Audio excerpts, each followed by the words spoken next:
Class _11 1 Bharatendu Harishchandra का जीवन परिचय। आधुनिक हिंदी साहित्य के जन्मदाता भारतेंदु हरिश्चंद्र इतिहास प्रसिद्ध सेठ अमीचंद के प्रपौत्र गोपालचंद्र गिरिधर दास के ज्येष्ठ पुत्र थे।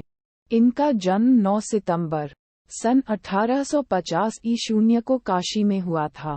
मात्र 5 वर्ष की अवस्था में माता पार्वती देवी तथा 10 वर्ष की अवस्था में पिता गोपालचंद्र के सुख से यह वंचित हो गए। विमाता मोहन बीबी का इन पर विशेष प्रेम न होने के कारण इनके पालन पोषण का भार कालिकदमा दाई और तिलकधारी नौकर पर था। पिता की असामयिक भाषा प्रजभाषण खड़ी बोली मृत्यु के बाद क्वींस कॉलेज वाराणसी में 3-4 वर्ष तक अध्ययन किया। उस समय काशी के रईसों में केवल राजा शिव प्रसाद सितारे हिंद ही अंग्रेजी पढ़े लिखे थे।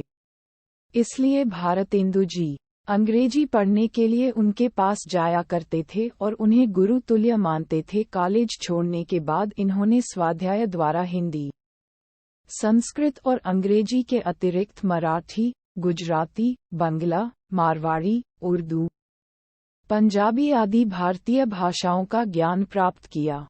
13 वर्ष की अल्पावस्था में इनका विवाह काशी के रईस लाला गुलाब राय की पुत्री मन्ना देवी से हुआ। इनके 2 पुत्र और 1 पुत्री थी। पुत्रों की बाल्यावस्था में ही मृत्यु हो गई थी, जबकि पुत्री विद्यावती सुशिक्षिता थी। भारतेंदु जी ने अनेक स्थानों की यात्राएं की। ऋण लेने की आदत भी इन पर पड़ गई। ऋणग्रस्तता, कौटुंबिक तथा अन्य सांसारिक चिंताओं सहित क्षय रोग से पीड़ित भारतेंदु जी का निधन 6 जनवरी 1885 ईशून्य को 34 वर्ष 4 महीने की अवस्था में हो गया।